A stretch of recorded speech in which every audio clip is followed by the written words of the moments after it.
सुत नाम राम दुआरे, तुम रखवारे होत न आज्ञा बिनु पैसारे। आपन तेज समारो आपे, तीनों लोक हाथ करे कापे। श्री राम। जय महावीर हनुमान, जय जय महाबली हनुमान। वैदराज, आप क्षमा करें, सारी बूटियां चमक रही थी, मैं संजीवनी को पहचान ही नहीं पाया, इसीलिए पूरा पर्वत उठा लाया। वैदराज जी, बस अब आप कुछ भी करके लक्ष्मण भैया को बचा लीजिए।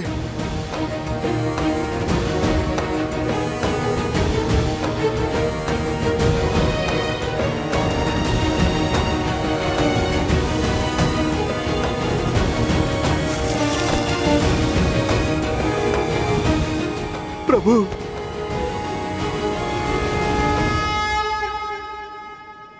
भाई का स्थान चरणों में नहीं, हृदय में होता है। हनुमान लाए सजीवन लखन जियाए, श्री रघुबीर हर्षि उर लाए। हम एक कोख से नहीं जन्मे हनुमान, किंतु आज तुमने अपने कर्म से जो संबंध सिद्ध किया है वो संसार में अद्वितीय है। तुम हनुमान नहीं, राम की आस हो। हनुमान, तुम वो हो जिसके भरोसे राम सब कुछ छोड़ सकता है। तुम मेरे लिए भरत से कम नहीं हो हनुमान। जिस प्रकार भरत ने अयोध्या में मेरा कर्तव्य संभाला है, उसी प्रकार यहां मेरे कर को आधार दे रहे हो तुम मेरे लिए लक्ष्मण, भरत और शत्रुघ्न के ही समान हो हनुमान। तुम मेरे लिए भरत ही हो हनुमान। मैं तुम्हारा ये उपकार। प्रभु, भाई उपकार नहीं करते, सहकार करते हैं। मैं तो आपका तुच्छ सा सेवक हूं, छोटा सा दास हूं। प्रभु, आपका ऋणी तो मैं हूं कि मुझे आपके इन पावन चरणों में स्थान मिला। आप बस मुझे सदा ही यहाँ रखना। आपकी भक्ति, आपकी सेवा ही मेरे जीवन का उद्देश्य है और आनंद भी। तुम मम प्रिय भरत ही सम भाई। जितनी पावन हनुमान की भक्ति है, उतना ही सुंदर श्री राम का उनके प्रति प्रेम है। भक्त को ही अपना भाई बना दिया। भक्त हो, भगवान हो या भाई, तीनों की राशि एक ही तो होती है और तीनों ही विश्वास की डोर से बंधे होते। और विश्वास की इसी शक्ति के विषय में मैंने कहा था कि ये विश्वास कभी भ्रातृत्व, कभी भक्त और कभी भगवान बनकर हमारे समक्ष आता है, जिसमें एक ओर है प्रभु श्री राम के छोटे भाई भरत, जो उनकी भक्ति के रंग में रंग चुके हैं, तो दूसरी ओर हैं उनके परम भक्त मेरे अंशावतार हनुमान, जिन्होंने अपने निस्वार्थ प्रेम से और अनन्य भक्ति से स्वयं अपने ही प्रभु के जीवन में उनके भाई का स्थान पाया है। प्रभु श्री राम ने हनुमान को अपने हृदय से लगाकर सदा सर्वदा के लिए अपने हृदय में स्थान दे दिया है। स्वार्थ के संसार में निस्वार्थ संबंधों की पराकाष्ठा सिद्ध की है।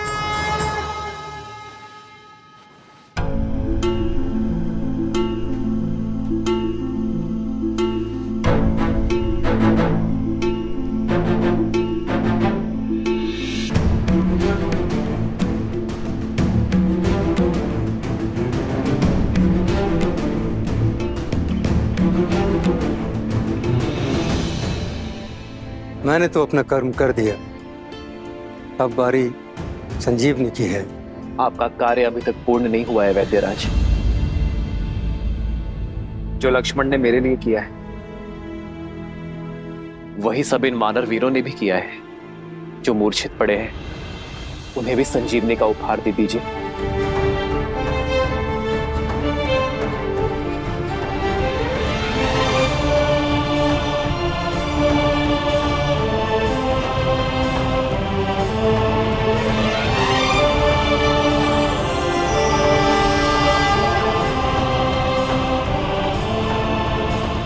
लक्ष्मण, मित्र, आपकी कृपा से सारे वानर वीरों को जीवन प्राप्त हुआ, परंतु लक्ष्मण भैया का घाव तो ठीक हो गया है, लेकिन होश नहीं आ रहा है। सबकी सुध देख मेरी खोई सुध भी लौट आई है मित्र। मेरी वानर सेना के बिना इस राम के तन में श्वास तो थी, तो मन में आस नहीं थी। अब मेरे प्राण अटके हैं तो केवल मेरे लक्ष्मण में। जहां भगवान के प्राण अटके हैं वहीं इस भक्त का निवारण अटका है। जब तक लक्ष्मण भैया उठ के खड़े नहीं हो जाते तब तक ना तो मेरा कर्तव्य पूरा होगा, ना राम काज का दायित्व।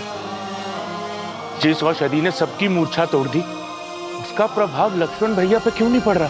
अंगद, प्रभाव होगा। लक्ष्मण भैया अवश्य स्वस्थ होंगे, अवश्य होंगे। जीवन भर छाया की भांति प्रभु श्री राम के साथ रहने वाले यूं बीच युद्ध में साथ थोड़ी ना छोड़ देंगे।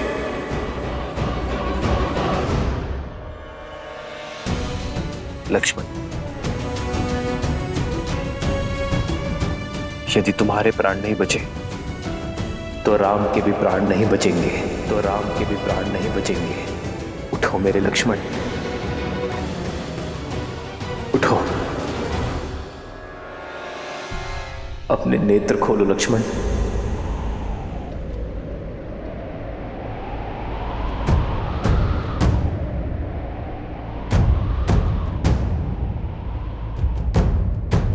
लक्ष्मण,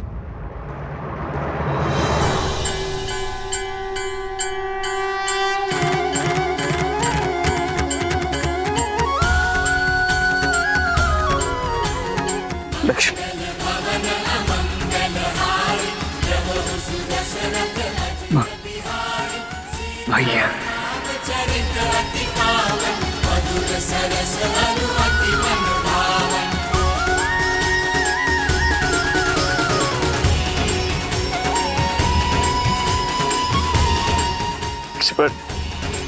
भैया, उठो मेरे भाई।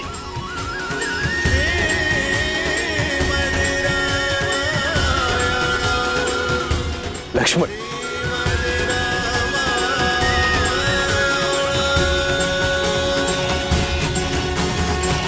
लक्ष्मण जी को चेताया था मैंने कि इंद्रजीत जिस प्रकार आपको ढूंढ रहा। राम, सामने आओ। अवश्य ही कोई महाघातक योजना लेकर आया है आपके लिए, इसीलिए आपके और इंद्रजीत के बीच बनाकर लक्ष्मण जी ने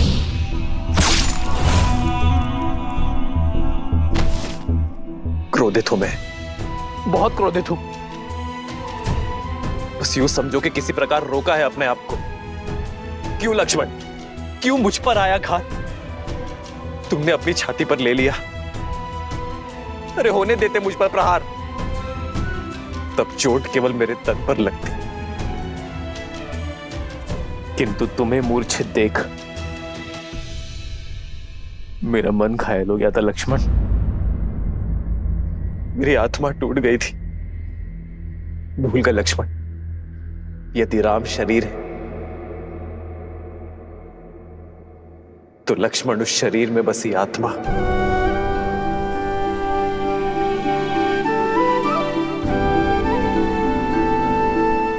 आप आहत हुए, इसके लिए मैं क्षमा प्रार्थी हूं भैया, परंतु मैंने जो किया उसके लिए नहीं। एक बार तो क्या भैया, अनगिनत बार भी यदि आप पर प्रहार होगा तो उस प्रहार को स्वयं पर लेने के लिए मैं सदा तत्पर रहूंगा। रघुकुल रीत सदा चली आई, प्राण जाए पर वचन न जाए। राम सिया राम जय जय राम, राम सिया राम जय जय राम, राम सिया राम जय जय राम, राम सिया राम जय जय राम। ये मेरी इच्छा है लक्ष्मण कि अगले जन्म में तुम मेरे बड़े भाई बनकर जन्म लो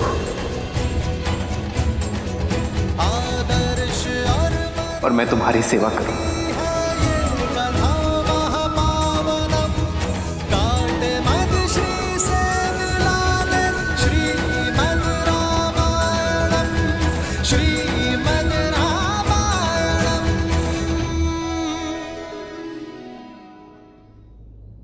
आज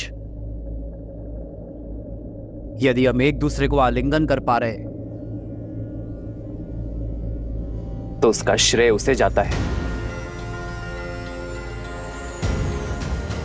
जिसने हमारे लिए हर सीमा पार की, प्रयास की, पराक्रम की और समय की भी हनुमान ने सच्चे रूप में अपनी बल और बुद्धि का परिचय दिया है। मेरे लक्ष्मण को और मेरे वानर मित्र को बचाने का श्रेय मेरे पांचवें भाई हनुमान को जाता है।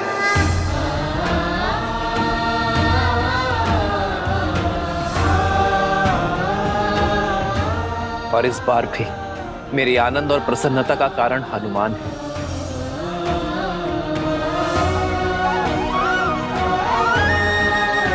संजीवनी लाकर तुमने केवल लक्ष्मण और वानर सेना के प्राण ही नहीं बचाए हैं, बल्कि कि श्री रघुवीर के हर्ष को भी पुनः जियाया है हनुमान ने। पवन तनय संकट हरन, मंगल मूर्ति रूप। जय श्री राम। पवन सुत हनुमान की जय श्री राम। पवन सुत हनुमान की जय श्री राम। आभार महादेव। सुन रही हो त्रिजटा, मेरे श्री राम और हनुमान के जय जयकार की गूंज, उनके हर्ष की ध्वनि, वानर सेना के कुशलशील की हुंकार। सूर्य देव ने मेरे विश्वास का मान रखा, मेरी आशा को अस्त नहीं होने दी। ये प्रमाण है, श्री राम और हनुमान के प्रताप का प्रमाण, लक्ष्मण भैया की सुरक्षा का प्रमाण। इस गूंज को सुनकर मेघनाथ और रावण भी समझ जाएं कि श्री राम और हनुमान के होते हुए लक्ष्मण भैया पर कभी कोई आंच नहीं आ सकती। त्रिजटा, अब मेरे मन में ये जानने की उत्सुकता हो रही है कि इस पराजय के बाद राक्षस राज क्या करता है।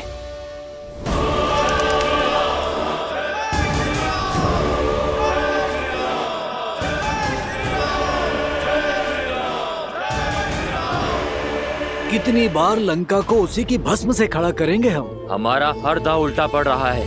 हमारी हर घाट का उत्तर, हर वार की काट है उस राम के पास। सारा तांडव सीता के अपहरण से आरंभ हुआ। हमें उस स्त्री को लौटा देना चाहिए या उसका अंत कर देना चाहिए। मौन!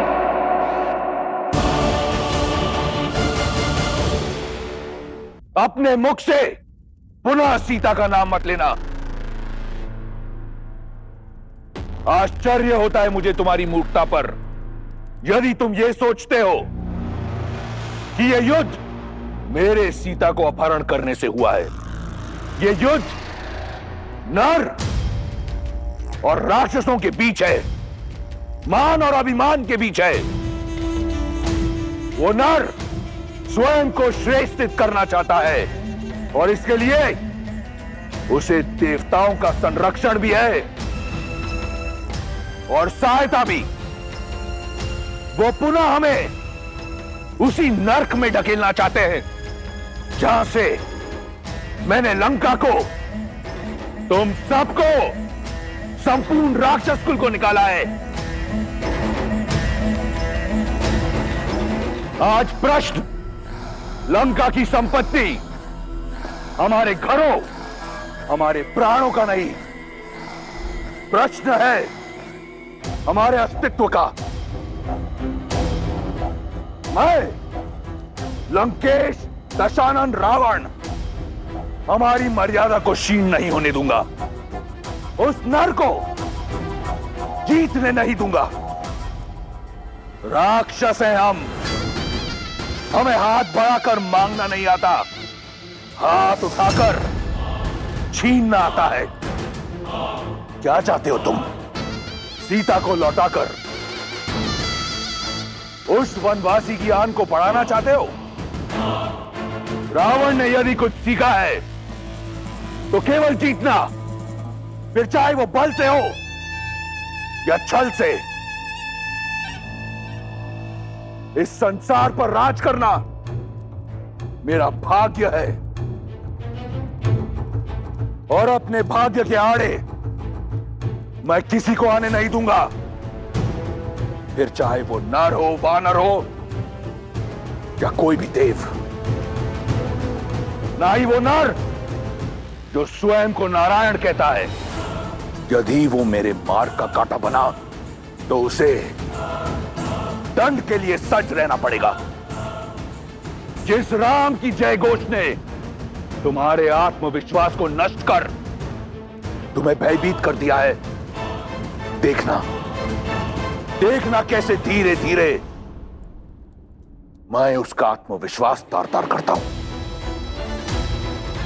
मेरा वार उस पर नहीं, परंतु उस मरकटों की सेना के अंधविश्वास पर होगा। आज जो उसकी जय हो का नारा लगा रहे हैं, कल वही लोग उस पर थू थू करेंगे।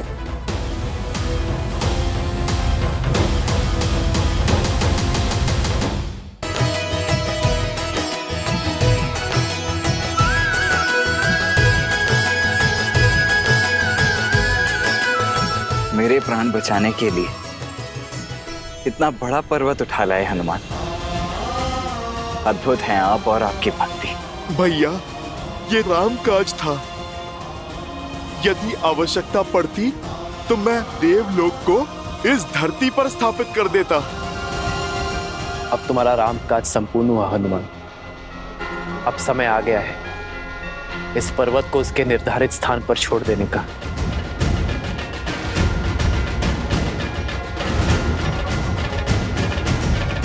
रुको हनुमान,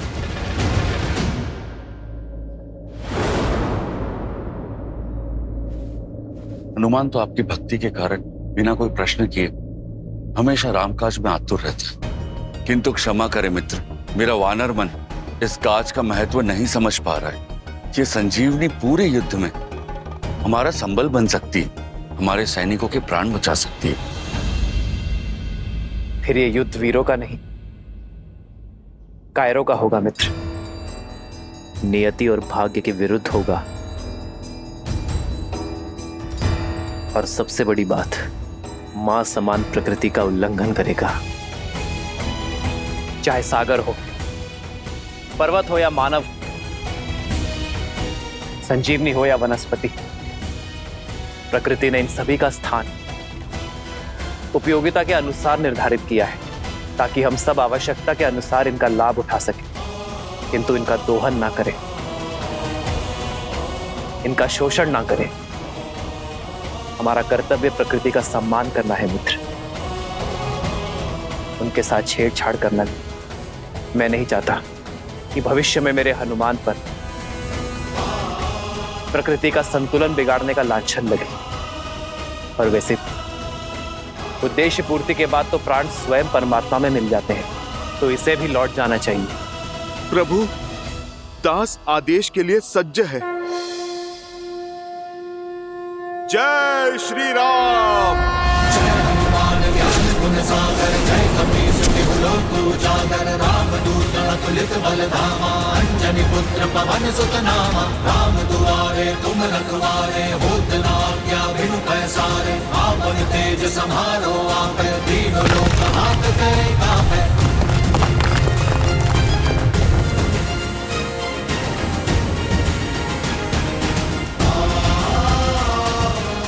जय श्री राम।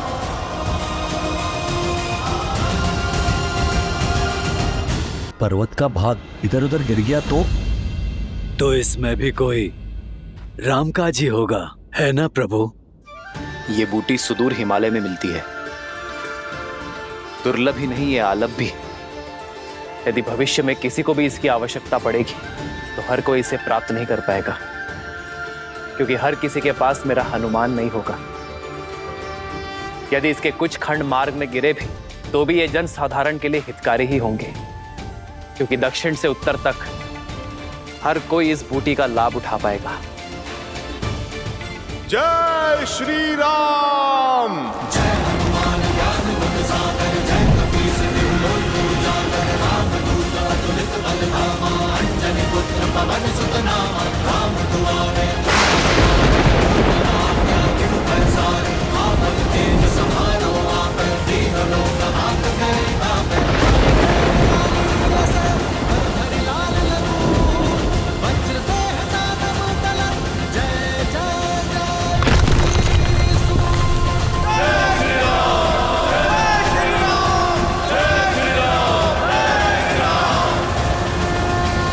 अद्भुत है मेरे राम का आयन। जो प्राणी कार्य करके संतुष्ट हो जाते हैं वो नर कहलाते हैं, और जो कार्य पूर्ण करने के पश्चात भी संसार के कल्याण के लिए प्रयासरत रहते हैं वो नारायण कहलाते हैं। जैसे मेरे प्रभु श्री राम उत्तर से सुदूर दक्षिण तक इस मार्ग पर यात्रा की प्रभु श्री राम, तो इस मार्ग का ऋण हुआ उन पर जिसे उन्होंने चुका दिया। यही तो महानता होती है महापुरुषों की। जिस मार्ग पर भी चलते हैं वहां अपने पीछे अपने चिन्ह, अपने प्रतीक, अपनी ऊर्जा और संसार का कल्याण छोड़ जाते हैं। आने वाले काल में साधारण मनुष्य हनुमान की भांति संजीवनी को तो नहीं खोज पाएगा, परंतु इन पर्वतों की छोटी छोटी चोटियों में छिपी औषधियों का लाभ अवश्य उठा पाएगा। ये औषधियाँ, ये पर्वत बढ़ते बढ़ते आयुर्वेद और सिद्ध चिकित्सा का ही अंग नहीं बनेंगे, अभी तो अध्यात्म का केंद्र भी बनेंगे। नर को नारायण से मिलने का मार्ग बताएंगे। बताइए, इससे बड़ा भला कोई कल्याण हो सकता है?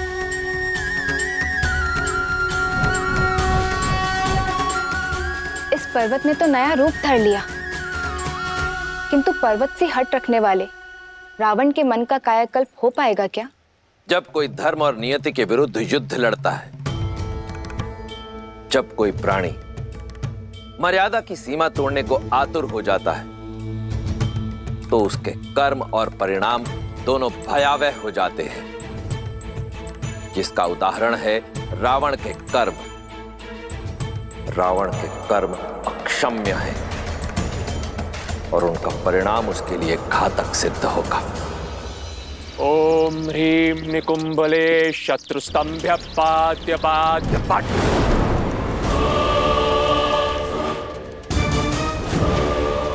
ओम ह्रीं निकुंभले शत्रुस्तंभ्य पाद्य पाद्य पट।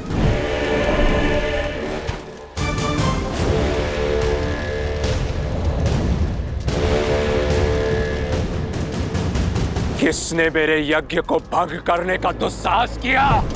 उसने जिसके लिए तुम ये साधना कर रहे हो। पिताश्री,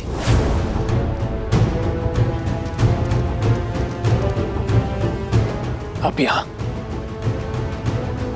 सब कुशल तो है ना?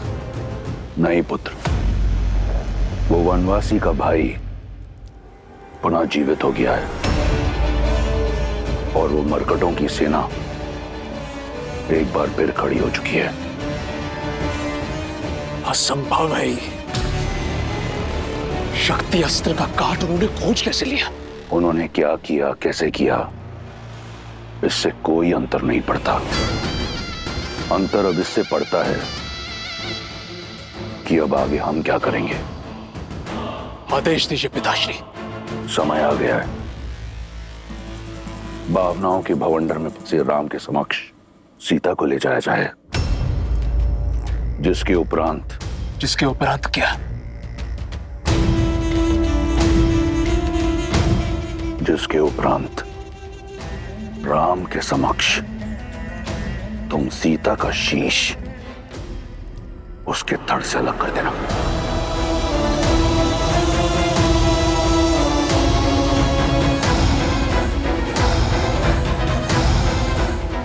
पिताश्री। हाँ पुत्र, अब सीता की मृत्यु उस विश्वास, उस उद्देश्य का अंत करेगी जिसे लेकर राम आगे बढ़ रहा है।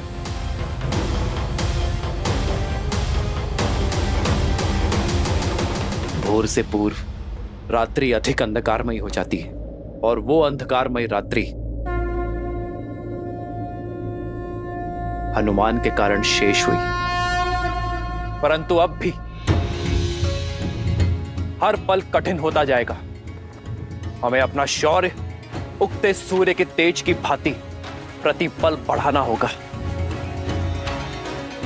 जितना शौर्य दिखाया है उससे अधिक साहस दिखाना होगा। ये हार रावण के सम्मान पर प्रतिघात है, जिसका उत्तर वो क्रोध और क्रूरता के साथ देगा। मेरे वानर वीरों, सज्ज रहना, क्योंकि किसी भी क्षण अनिष्ट हो सकता है। सभी सेनापति अपनी अपनी टुकड़ियों के साथ लंका के हर द्वार पर घात करेंगे। रावण की पाप की नगरी पर चारों ओर से एक साथ प्रहार करेंगे। आज्ञा का पालन होगा। आज्ञा का पालन होगा श्री राम। राम कहो जय श्री राम, दशरथ नंदन राजा राम। राम नाम भजते हनुमान, अवध बिहारी राजा राम।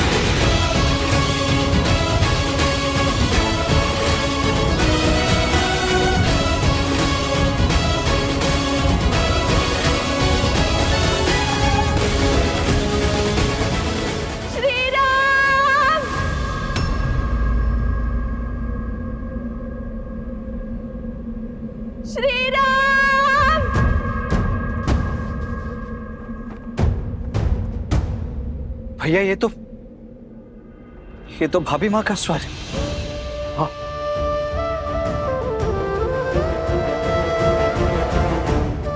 सीते, स्वामी, सीते, श्री राम, श्री राम।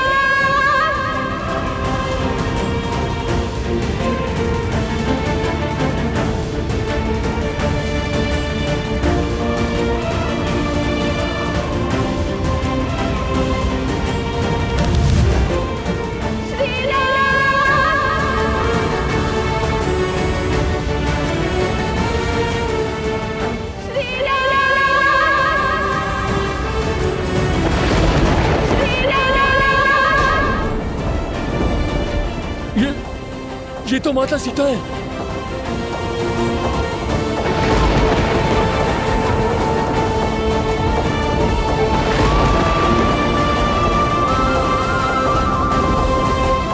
माता, स्वामी,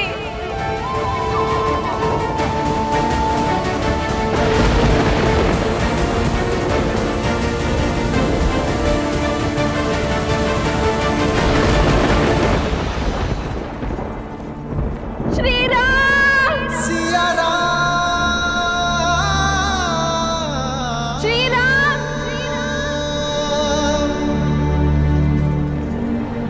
स्वामी, सीते, सिया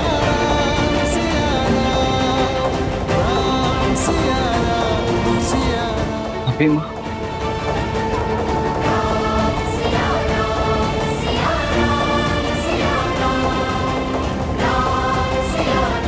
लगता है रावण माता सीता को लौटाने का संकल्प कर चुका है। सीते,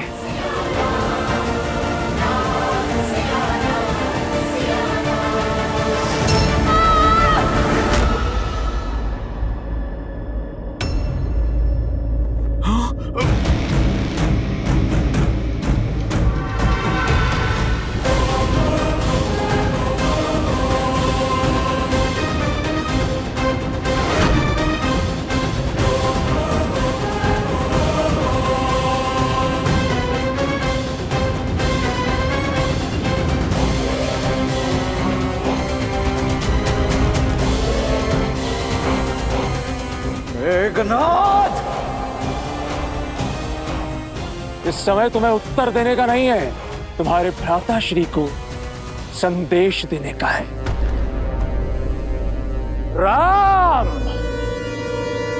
देखो, अपने पिताश्री की ओर से मैं तुम्हारे लिए उपहार लेकर आया हूं। इसी की आस थी ना तुम्हें, इसी के लिए वानरों को इकट्ठा किया, इसी के लिए सागर पार किया, इसी के लिए लंका को जलाया, और इसी के लिए मेरे अनुजों और काकाश्री की हत्या की तुमने। किंतु मेरे पिताश्री का हृदय बहुत उदार है, उन्हें लगा कि अब तक बहुत मूल्य चुका दिया तुमने, इसलिए इसे तुम्हें लौटा देना चाहिए। तो कहो राम, क्या तुम सज्ज हो अपनी सीता को स्वीकारने के लिए?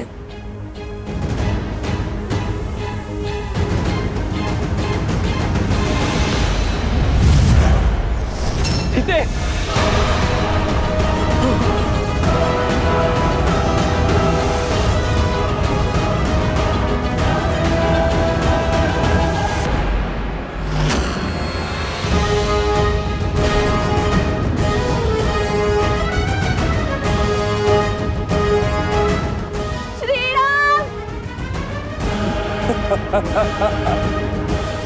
इतने से भयभीत हो गए तो फिर सीता के संहार का दंश कैसे सहोगे राम?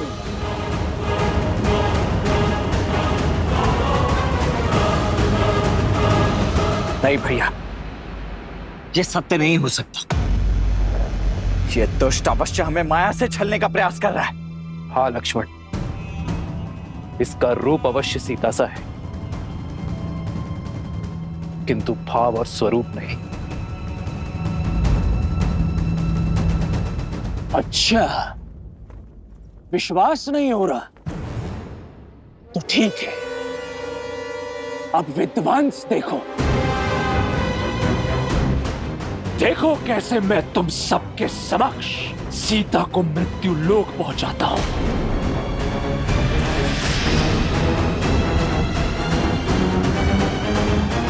मैं आप ही की सीता हूँ श्री राम।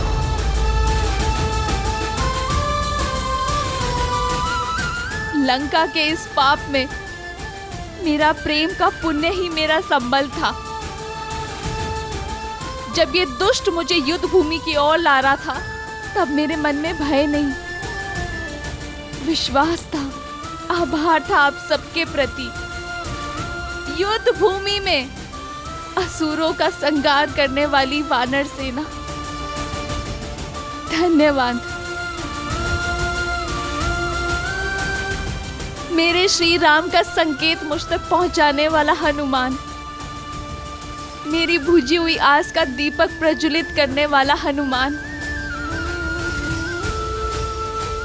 धन्यवाद।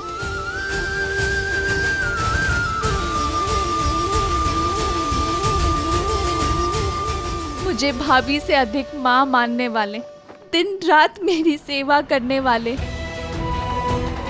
मेरी रक्षा के लिए लक्ष्मण रेखा खींचने वाले, मेरे लक्ष्मण भैया, मेरी गरिमा पर हुए आक्रमण का उत्तर देने के लिए। धन्यवाद। अभिभा, विश्वास की हर डोर टूट सकती है, किंतु मेरे श्री राम से आस की डोर कभी नहीं। वनवास में पग पग पर मेरा ध्यान देने वाले, मेरी इच्छा पूर्ति के लिए स्वर्ण मृग तक का आखेट करने वाले, मेरे साथ के लिए सागर पर सेतु बनाकर यहाँ आने वाले, मेरा मन, मेरा तन, मेरे प्राण, मेरे श्री राम, धन्यवाद। सीते,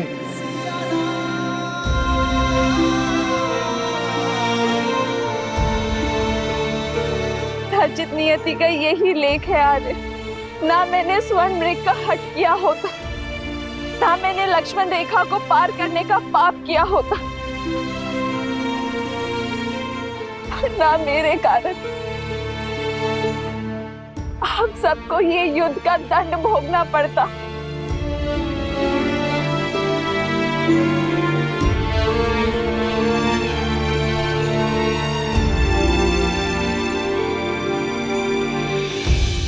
मुझे वन में भी महलों का सुख देने के लिए धन्यवाद श्री राम। वनवास को भी वैकुंठ वास बनाने के लिए धन्यवाद श्री राम। हर बाधा से लड़ यहाँ तक आने के लिए धन्यवाद श्री राम। अपने अंतिम दर्शन का लाभ देने के लिए धन्यवाद श्री राम।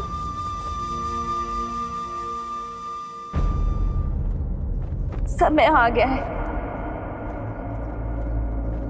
भूमि से उत्पन्न हुई भूमिजा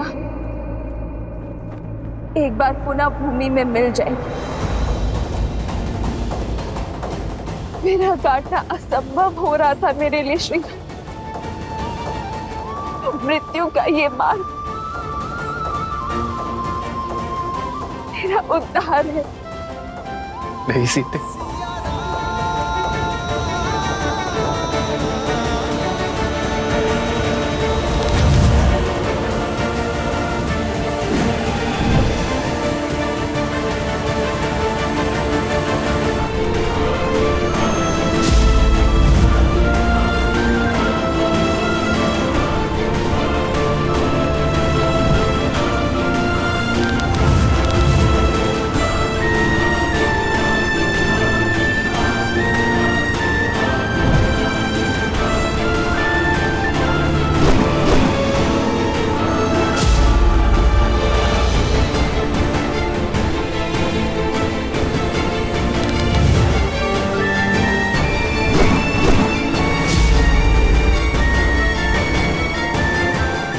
जब तक मैं इस दिव्य रथ पे हूं, ना तो तुम्हारे वार मेरे रथ को भेद सकते हैं और ना ही इस रथ पर सवार पराक्रमी इंद्रजीत को।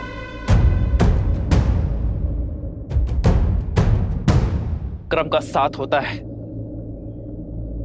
वो नीचता का हाथ नहीं थामते मेघनाथ। एक स्त्री के गर्दन पर शस्त्र रखने के बाद इंद्रजीत कहलाने का अधिकार भी खो चुके हो तुम। एक देवी के उपासक को उनके आशीष की शक्ति से एक युक्त योद्धा को एक निहत्थी स्त्री पर बल का प्रयोग करना शोभा नहीं देता। निहत्थी स्त्री मेरी बुआ शूर्पनखा भी थी, उनके अंग भंग कर दिए तुमने, तब तुम्हारे मन में यह विचार नहीं आया? इंद्रजीत, वो शूर्पनखा के पाप का दंड था, इसीलिए धर्म था, किंतु तुम ये अधर्म कर रहे हो। एक भाई के धर्म का परित्याग करने वाले, जाति और देश धर्म से विद्रोह करने वाले, आप जैसे विश्वासघाती के मुख से धर्म की बातें शोभा नहीं देती काकाश्री। लंका और लंकेश के लिए युद्ध का केवल एक ही नियम है, विजय। और उसके लिए शत्रु पर वहां प्रहार करना होता है जहां पर उससे सबसे अधिक पीड़ा हो। मैं भी वही कर रहा हूं। अपने शत्रु के नेत्रों के समक्ष उसके संबल पर, उसके बल, उसकी आशा, उसका सब कुछ तोड़कर